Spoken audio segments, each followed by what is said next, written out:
আমাকে পঞ্চায়েতে পাঠানোই হয়েছে এখান থেকে, যে আমার গ্রামকে আমি সর্বসম্মতভাবে যেভাবে আমি পারবো সেভাবে আমি এগিয়ে নিয়ে যাব।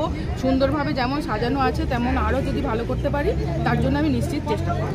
আমাদের এই মাঝেরহাটি অঞ্চলে তৃণমূল কংগ্রেসের বিপুল ভোটে জয়, শুধুমাত্র সময়ের অপেক্ষা। মানে মহিলা শুধু বলে না, কন্যাশ্রী থেকে শুরু করে শিক্ষাশ্রী থেকে শুরু করে এমনকি স্বাস্থ্যসাথী সমস্ত সুযোগ সুবিধায় বিশেষ করে মমতা বন্দ্যোপাধ্যায়ের নেতৃত্বে এবং সর্বোপরি আমাদের বাংলার যুবরাজ অভিষেক বন্দ্যোপাধ্যায়ের সেনাপতিত্বে প্রতিটা উন্নয়ন, প্রতিটা প্রকল্প আজকে বাংলার প্রতিটা ঘরে ঘরে। নিজের রেকর্ড নিজেই ভাঙেন প্রতিবারই মোনালিসা বেগম রাজারহাট বিষ্ণুপুর 1 গ্রাম পঞ্চায়েতের 145 নম্বর পার্টের পঞ্চায়েতের সদস্যা। এবার লোকসভা নির্বাচনে বারাসতে তৃণমূল কংগ্রেসের প্রার্থী ডক্টর কাকলি ঘোষ দস্তিদারকেও সবথেকে বেশি ভোটে লিড যে হবে এই মিছিলের মুষ্টিবদ্ধ হাতের যুবকদের অঙ্গীকার। রাজেশ মাহমুদ প্রাক্তন পঞ্চায়েতের সদস্য মোনালিসার স্বামী। তৃণমূলের শুরু থেকে সংগঠন আর সামাজিক কাজে মানুষের সুখে দুঃখে থেকে রাজেশ এলাকায় তৃণমূল কংগ্রেসকে সংঘবদ্ধ করে রেখেছেন। রাজারহাটের বিধায়ক তাপস চ্যাটার্জি, রাজারহাট ব্লক তৃণমূল কংগ্রেসের সভাপতি প্রবীর কর, জেলা পরিষদের সদস্য মোহাম্মদ আফতাবউদ্দিন মিছিলে হেঁটে 145 পার্টের তৃণমূল কর্মীদের আরও উৎসাহ দিয়ে গেলেন। পঞ্চায়েতে পরিষেবা ঘরে ঘরে পৌঁছে দিতে আর এলাকায় রাস্তা, জল, আলো দিয়ে সাজিয়ে তুলছেন তারা। এলাকার মানুষের সঙ্গে কথা বলে জানা গেল তাদের পঞ্চায়েতের সদস্য মোনালিসা বেগমকে সবসময় তারা পেয়েছেন।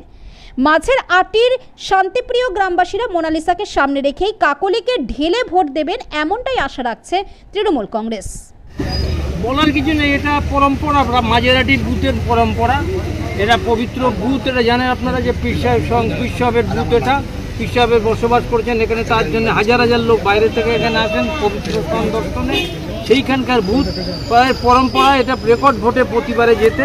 এবার যেভাবে মানুষের জনজোয়ার দেখা যাচ্ছে, তাদের আমাদের এখানকার স্থানীয় মেম্বার মোনালিসা এবং প্রাক্তন মেম্বার বুথ এখানকার নেতা রাজেশ মোহাম্মদ, সবার দুজনের নেতৃত্বে যে সংগঠিত করেছে কর্মীদেরকে, তার জন্য তাদেরকে আমি কৃতজ্ঞতা জানাই। তাদের জন্য কর্মীদেরকে একসাথে, এবং প্রত্যেকটা কর্মী এই বুথেরই বাইরে থেকে কোনো মানুষ বা কোনো সমর্থক এসে যোগ দেয়নি।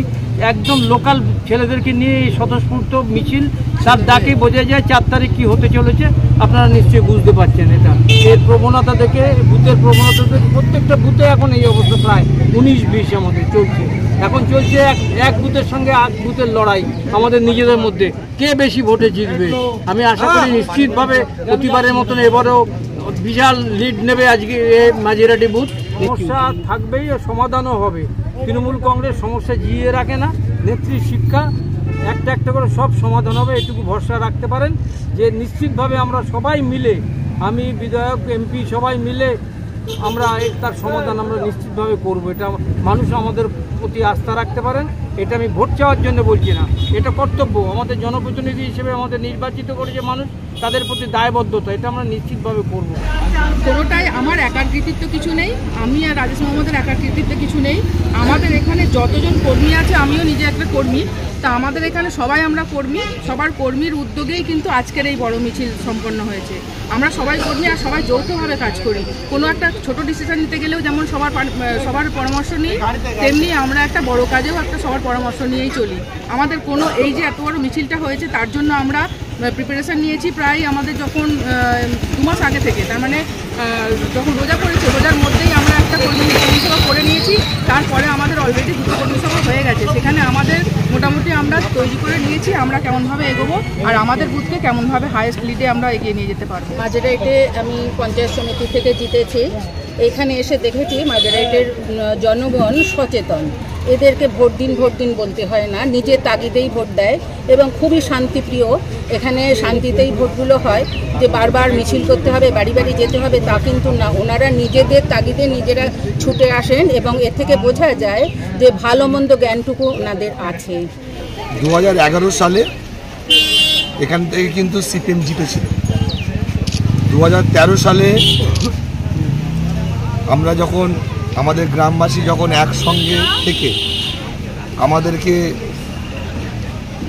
টিএমসি পার্টির থেকে দাঁড় করানো হয়, আমি থাকতাম কিন্তু 1 কিলোমিটার দূরে, রাইজওয়ানি থাকতাম।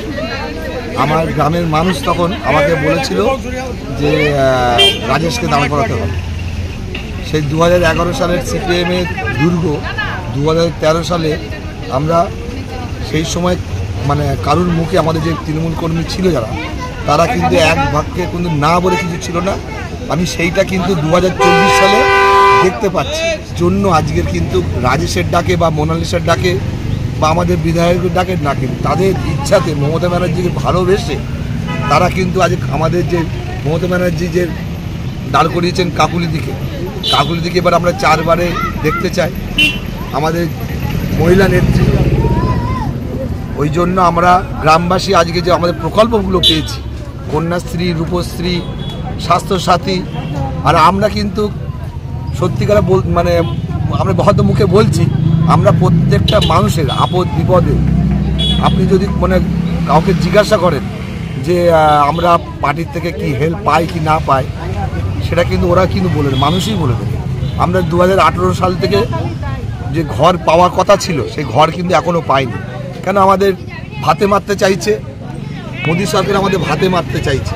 এই জন্য কিন্তু আমরা কিন্তু অনেকজনকে ঘরের থেকে নিরাশা হয়ে আছে, তাদের কিন্তু নিরাশা হওয়ার কোনো প্রশ্নই ওঠে না। আমাদের দিদি যেগুলো কথা দিয়েছেন মুখ্যমন্ত্রী, আমাদের অক্টোবর মাসের ডিসেম্বরের শেষে আমাদের টাকা সবার অ্যাকাউন্টে ঢুকে যাবে আশা করব। আর আজকে যে মমতা ব্যানার্জি যে 1000 টাকা দিচ্ছে, আজকে কিন্তু 1000 টাকা পেতে গেলে 2 লাখ টাকা ফিক্স করলে তারপর কিন্তু 1000 টাকা পাওয়া যায়।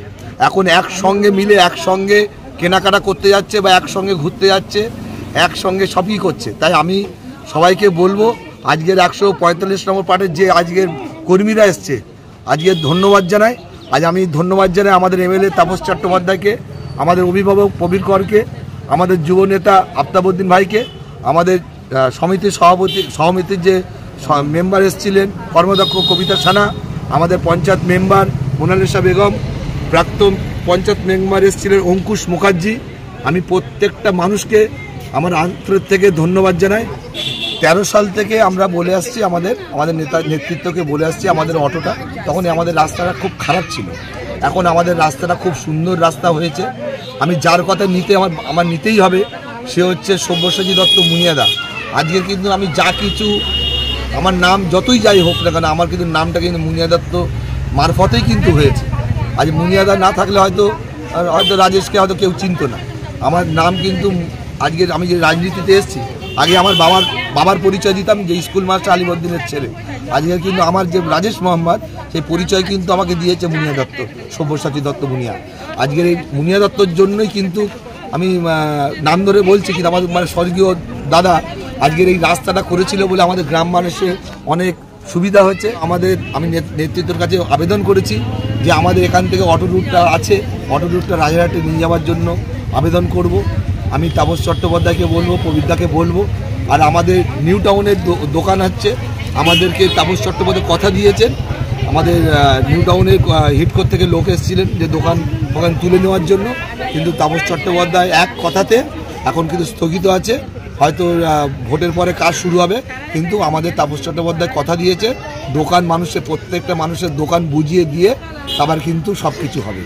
গর্বিত মনে করি আমাদের এখানে পীর সাহেব আছেন, পীর দাদা, ওনার ভালোবাসাও আছে, আমাদের এই দোয়া আছে, এই সুফল যেন আমাদের যে ফলটা পাবো ওনার ভালোবাসাতেই পাবো। দোয়া তো সবসময় আমাদের প্রত্যেকটা গ্রামবাসীর প্রতি মায়ের ভালোবাসা আছে। পীর দাদাকে আমরা ভালোবাসি, শ্রদ্ধা জানাই। আমাদের যে পীর দাদা যে অওলাদ আছে তারা আমাদের সবসময় আমাদের সুবুদ্ধি দেয়, আমাদের ভালোবাসে, আমাদেরকে প্রত্যেকজনকে ভালোবাসে। তাই আমি আজকে প্রত্যেকটা কর্মীবৃন্দকে আমাদের যে জাহান দিয়ে তারা আজকের এই মিটিংটাকে সুন্দর করেছেন। রাজেশের একার দ্বারা হয়নি, মোনালিসার একার দ্বারা হয়নি, এটা কিন্তু পুরো কৃতিত্ব কিন্তু টোটাল আমাদের তৃণমূল কর্মীদের। কাজ বাকি আছে, সেগুলো আমাদের মেম্বার করার চেষ্টা করছে, আমরাও সব একসঙ্গে আছি। উনি আমাদের খুব সহযোগিতা করেন, আমাদের সুখ দুঃখের সাথী। হ্যাঁ, অবশ্যই এই সরকারকে আরও শক্ত করার জন্য বলবো আমরা। আর সেই কাজটাও আমরা করছি, করে আমাদের সংসারে কিছু উপার্জন হচ্ছে, তার থেকেও আমরা করে খেতে পারছি।